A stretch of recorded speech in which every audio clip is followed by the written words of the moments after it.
जय श्री राधे। पूज्य श्री सद्गुरुदेव भगवान के चरणों में प्रणाम। पूज्य श्री राधा बाबा जी का जीवन चरित्र। पूज्य बाबा ने अपने भाव संसार की निम्न लीला कथा मुझे एवं भाई श्री राधेश्याम पालड़ीवाल को सन 1951 ईस्वी में सुनाई थी। भाई श्री राधेश्याम पालड़ीवाल तो उन दिनों पूज्य बाबा का सर्वोत्तम समर्पित शिष्य था। उस पर चाहे अति अल्पकाल के लिए ही सही, उन दिनों पूज्य बाबा की असीम कृपा वर्षा हुई थी। उसके संग साथ से जो लीला प्रसंग उन दिनों सुनने को मिले वे ही यहाँ दिए जा रहे हैं। यहाँ जो लीलाएं लिखी गई हैं वे सभी श्रुतियाँ हैं। पूज्य बाबा दृष्टा ऋषि थे। वे दृश्य देखते हुए वर्णन करते थे और हम भाग्यवान जीव उन्हें सुनते थे। पूज्य बाबा द्वारा उन्हें नहीं लिखने का कठोर आदेश था। हाँ, इन लीलाओं का जो भी अंश श्री कृष्ण स्मृति पटल पर स्थायी रूप से अंकित कर दें, उसके अनुसार चिंतन साधना हम भले ही करें। एक दिन मात्र एक छोटी सी लीला का प्रकाश मैंने श्री गुलाब चंद जी बोथरा के सन्मुख कर दिया था। इस पर पूज्य बाबा मुझ पर बहुत रुष्ट हुए थे। कहना इतना ही है कि उन्हें हम परस्पर एक दूसरे को कह भी नहीं सकते थे।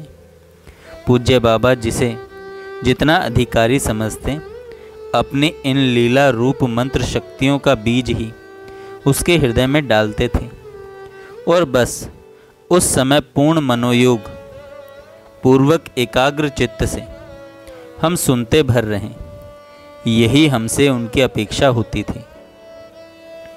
सन 1951 से 1971 ईस्वी तक, जब तक मैं संन्यस्त नहीं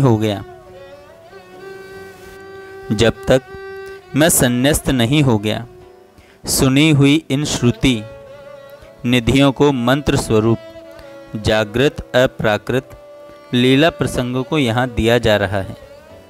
शुद्ध मन से श्रद्धा पूर्वक साधना करने पर निश्चय ही साधनातीत वस्तु के अवतरण में ये हेतु होंगी, ऐसा मेरा विश्वास है। आइए अब उन लीलाओं को सुनते हैं। वाह, क्या ही विलक्षण मेरे बाबा का भाव संसार है, जिसका आकाश प्यार है, जिसके सूर्य चंद्र मरुदगण पृथ्वी आकाश जल तेज एवं दिशाएं सभी प्यार हैं, जिसकी उद्भिज अंडज जरायुज स्वेदज सभी सृष्टि मात्र प्यार ही प्यार है, जिसके ब्रह्मा विष्णु और रुद्र अर्थात सृष्टि पालन एवं संहार करता भी मात्र प्यारी एवं प्यारे ही हैं। ऐसे प्यार के देश में रसमयी बाला बने पूज्य बाबा अपनी गोबर से लिपी पुती वन कुटिया में विराजित हैं। वह कुटिया जर्जरित भग्न है। पूज्य बाबा की भावदेह इस बालक को क्या नाम दे? पूज्य बाबा की भावदेह इस बाला को क्या नाम दे? मंजू लीला नाम तो श्री राधा रानी से मिलन के पश्चात श्री रूप मंजरी जी ने उल्लेख किया था। इसके पहले तो पूज्य बाबा अपने भाव संसार में बस अनाम गोपी थे। जब उनके दृश्य पटल में प्रकट्यो पूर्ण नेह पद की लीला प्रकट हुई थी, उस समय भी उन्हें किसी नाम की स्फूर्ति हुई नहीं थी। हुई होगी तो भी उन्होंने उसका प्रकाश किया नहीं। अतः उन्हें उस अवधि तक के लिए जब कि उन्हें श्री रूप मंजरी के संग मंजू लीला सेवा प्राप्त होती है, रसमयी अथवा भावमयी ही नाम दिया जा सकता है। मुझे व्यक्तिगत रसमयी नाम ही उपयुक्त लगा। अतः उनके भाव देह को इसी नाम से उच्चारित कर रहा हूँ। रसमयी की कुटिया मात्र देखने में ही भग्न एवं जर्जरित है। वह तो विशुद्ध सत्व के सार, प्यार का उत्तंग प्रसाद है, और प्यार के प्रसादों की ऐसी ही शोभा आज से नहीं, अनादिकाल से है। प्यार जन शून्य, टूटे फूटे एकाकी वन वृक्षों के तले ऐसे ही भग्न ग्रहों में उत्पन्न होता है, पलता है और अभिवर्धित होता है। वैकुंठ एवं कैलाश का वैभव वहाँ तुच्छ, अति तुच्छ प्रतीत होता है। बाला की कुटिया के सामने का पथ दूर बहती सरिता की ओर गया है। यह पथ सरिता तक पहुंचकर सरिता के किनारे चलता दक्षिण की ओर पगडंडियों में परिवर्तित हो जाता है। दक्षिण पथ से ही उस सुदूर वन से होते हुए उस रसमयी बाला के प्राण वल्लभ आते हैं। नित्य ही तो आते हैं, गायें चराकर उस वन से लौटते हैं, और तब वे अपने एक छाया स्वरूप से तो सखा आदि के संग गायें लिए सरिता के किनारे किनारे उत्तर की ओर पथ से गोकुल की ओर बढ़ जाते हैं, और वे स्वयं उसकी भग्न कुटिया की ओर चुपचाप सरक आते हैं। आहा, वे प्यार के कैसे निर्मल क्षण होते हैं जब बाला उनके प्रथम दर्शन करती है। आहा, कैसी शोभा होती है उसके नीलमणि की, मानो वे श्यामलता के एक अनिर्वचनीय फल हों जो मधुर सुस्वादु रस से पूरित हो उठे, जो मधुर सुस्वादु रस से पूरित हो उठे हों और उस रसमयी बाला की लोभनीय वस्तु बन गए हों।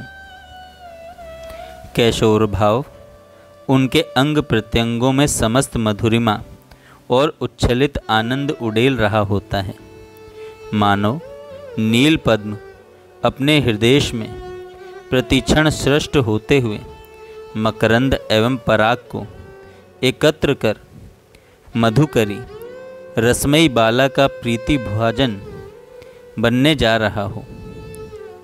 एकत्र कर मधुकरी रसमयी बाला का प्रीति भाजन बनने जा रहा हो। आहा, घुंघराली अलकें, आहा, घुंघराली अलकें उनके कपोलों पर एवं ललाट के कुछ अंश पर झूलती कैसी प्यारी लगती हैं। उसे गोखुरों से बिखरे उड़े धूलिकण अलकों की शोभा कैसी द्विगुणित कर दे रहे होते हैं। कुंतल मंडित मस्तक पर मयूर पिच्छ का मुकुट सदा ही सुशोभित रहता है, और केशों में सुरभित वन्य प्रसून ग्रथित होते हैं। नेत्रों की मनोहर चितवन और अधरों पर व्यक्त हुए मृदु स्मित की शोभा देखते ही बनती है। वेणु के छिद्रों में जब वे स्वर भरते हैं तो बाला के प्राण छटपटाकर उसका देह छोड़कर उस नव किशोर के चरणों में न्योछावर हो जाते हैं। जब उसका प्रियतम वह किशोर नीलम सामने के कदम्ब वृक्ष के नीचे खड़ा होता है तो तत्क्षण ही उसके नेत्र भ्रमर के रूप में परिणित हो उड़ चलते हैं। उसके नीलम के मुखारविंद से राशि राशि मधु की धारा प्रवाहित होती रहती है। उसके नेत्र भ्रमर उस मकरंद रस का पान करने में निरत हो जाते हैं। दिन भर की विरह अग्नि जो उसके अंतस्तल के अंश में अलक्षित रूप से धक धक जलती होती है, प्रशमित हो जाती है। उन क्षणों की प्रतीक्षा करती बाला अपने नेत्र उस पथ में बिछाए संपूर्ण दिवस और रात काट देती है। आज भी उन्हीं क्षणों की प्रतीक्षा उसे है और उसके नेत्र उस पथ में ही बिछे हैं। उसकी कुटिया पूर्वाभिमुख है।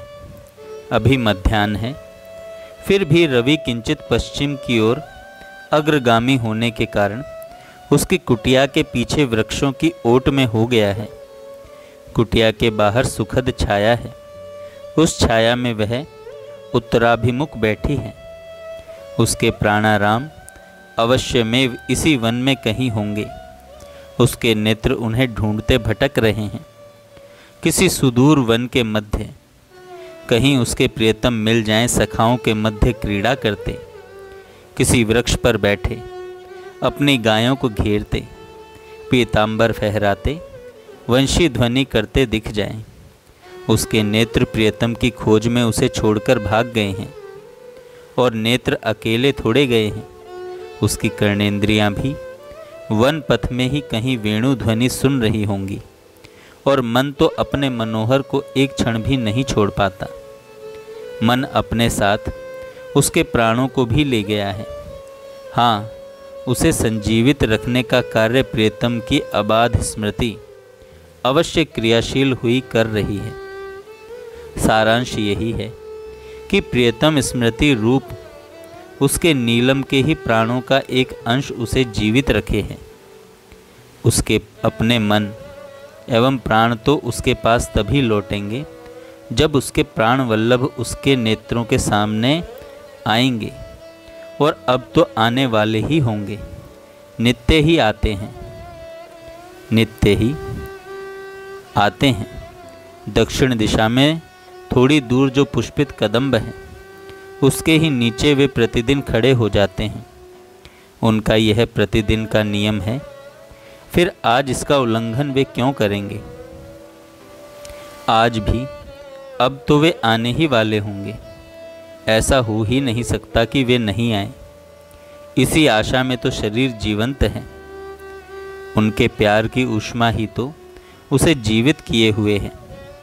अन्यथा तो अपने प्रियतम का क्षण भर वियोग भी वह कैसे सह पाए। उसके प्राण कभी के मिल जाएं अपने प्राण प्रिय नीलम के नील कमल जैसे चरणार विंदों में, परंतु नहीं, यह देह उसके प्राण वल्लभ नीलम की प्रिया है। उन्हें उसके पास आने में, उसे देखने में सुख मिलता है। इसीलिए वह इस देह को पकड़े है, मात्र अपने प्रिय के सुख के लिए ही। वह देह रूपा है, देह को धारण किए हैं।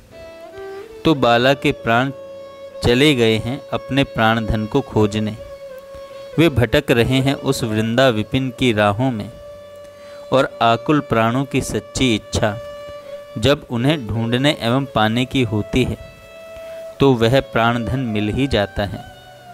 यद्यपि वह सर्वत्र है, सर्वव्यापक है, परंतु उसका प्राकट्य प्रेम भरी प्राणों की आकुलता से ही होता है।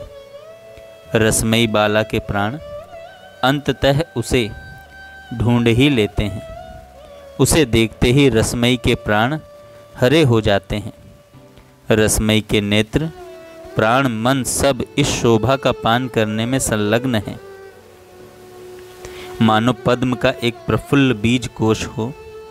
इस बीज कोश के चारों ओर मंडलाकार श्रेणीबद्ध पद कमल हो, पद्म दल हो। इस प्रकार अपने सखा श्री कृष्णचंद्र को वेष्टित कर गोप शिशुओं ने आसन ग्रहण किया हुआ है। आसन ग्रहण किया हुआ है। पहले श्रीदाम, सुबल आदि शिशुओं की एक पंक्ति अपने सखा को घेर कर बैठ जाती है। इसके अनंतर अपेक्षाकृत वृहत दूसरी पंक्ति पहली को मंडलाकार ही घेरे है। तीसरी पंक्ति दूसरी की अपेक्षा बृहत्तर है और दूसरी को आवृत किए हुए हैं। ब्रजेंद्र नंदन को आवृत करने वाली प्रथम पंक्ति के सखा सभी ब्रजेंद्र नंदन की तरह पीत वस्त्र पहने हैं। अतः प्रथम पंक्ति पीत वर्णों के पद्म दलों की तरह शोभा संपन्न है। द्वितीय पंक्ति में बैठे सभी सखा संयोगवश रक्त वर्ण के वस्त्र पहने हैं। इसी प्रकार तृतीय पंक्ति में सभी सखा श्याम वर्ण के नीले वस्त्र पहने हैं। इस प्रकार प्रफुल्ल पद्म कोश के निराले रंग बिरंगे सौंदर्य का वर्णन साक्षात वाग्वादिनी के लिए भी असंभव हो रहा है। साथ ही एक और महती आश्चर्य है कि ब्रजराज नंदन का मुख पद्म प्रत्येक शिशु की ओर है। प्रत्येक को यह अभ्रांत अनुभूति है कि मेरा कन्हैया भैया सर्वथा मेरी ओर ही दृष्टि किए है, स्नेह सौहार्द की अजस्त्र धारा बहाते हुए मेरे पार्श्व में ही अवस्थित है। ऐसी अवस्था में सबके आनंद की थाह ही नहीं है। जो हो, रसमयी बाला प्रत्यक्ष देख रही है कि सखाओं से परिवेष्टित होकर भोजन के लिए आसन ग्रहण किए श्री कृष्णचंद्र यमुना पुलिन के उस वन में विराजे हैं। आज सखाओं के भोजन के पात्र भी निराले हैं। कतिपय शिशुओं ने सुंदर सौरभशाली कुसुमों के दल एकत्र किए और उन्हें संगठित कर अपने भोजन पात्र बनाए हैं। अनेकों ने पद्म पत्रों से थाल का निर्माण किया है। कुछ ने वृक्ष के सुकोमल पत्रों से, तो अनेकों ने वृक्ष वल्कलों को लेकर अपनी थाली बनाई है। रसमयी बाला के प्राण इस शोभा को अलक्षित लक्ष्य कर रहे हैं। पूज्य बाबा बैठे हैं। मुझ देहाविशी अधम के सामने उनका गैरिक वस्त्रधारी देह है। राजस्थान के रतनगढ़ ग्राम में श्री हनुमान प्रसाद जी पोद्दार की हवेली में, परंतु उनके भाव शरीर के सन्मुख विलक्षण दृश्य के रूप में उनका भाव जगत प्रकट हो रहा है। उनके नेत्र निहार रहे हैं अपने कोटि प्राण प्रियतम के विलक्षण सौंदर्य को। पूज्य बाबा विलक्षण योग सिद्ध पुरुष थे। उनका शरीर उन दिनों पोद्दार महाराज श्री भाईजी द्वारा सौंपे पुस्तकालय के कार्य में रत रहता। वे राधे श्याम जी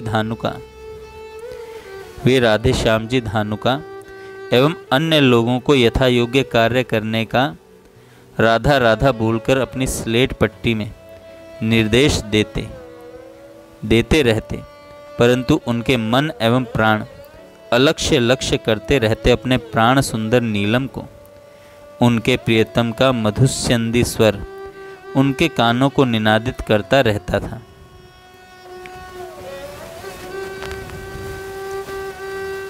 अहो, समुज्वल पदक धारण करने वाले मेरे बंधुगणों, उत्तम भोजन सामग्री अपने छींके से निकालो तो सही। बस इस सुधा पूरित याचना की देर भर थी। सभी ने अपनी सर्वोत्तम खाद्य सामग्री अपने कन्हैया भैया के सामने रख दी। प्रत्येक सखा को प्रत्यक्ष अनुभव होता है कि कन्हैया भैया के सबसे अधिक निकट मैं बैठा हूँ, सर्वथा सन्मुख बैठा हूँ, और मैंने अपने छींके की भेंट समर्पित की और कन्नू ने अपने सर्वोत्तम सबसे अधिक प्रिय पदार्थ मेरे आगे रख दिया। यह देखो, आहा, औरों ने भी वस्तु लाकर कन्हैया भैया को दी अवश्य, परंतु इसने होठों पर रखी सबसे प्रथम मेरी ही दी हुई वस्तु। आहा, क्या सुख सिंधु उमड़ रहा है रसमयी बाला के उर एवं प्राणों के सामने। पूज्य बाबा का देह भले ही एकांत में रहे, चाहे अनेक लोगों से घिरा कार्यरत हो, कदाचित अपने प्रियतम प्राण वल्लभ की अखंड स्मृति रह रहकर उनमें प्रत्यक्ष संयोग की भ्रांति नहीं उत्पन्न करती रहती होती, तो सचमुच ही अपने प्रियतम के विरह में एक दिन भी वे जीवन धारण कर पाते या नहीं, यह निर्णय कर लेना सहज नहीं है। मैंने निरे बालकपन में उनकी यह दशा अपने चर्म चक्षुओं से देखी है।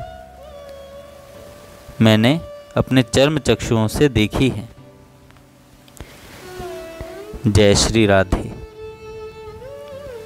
इस लीला का नाम था भाव जगत अहिरणी रसमई। अहिरणी रसमई। आगे की लीला हम कल सुनेंगे।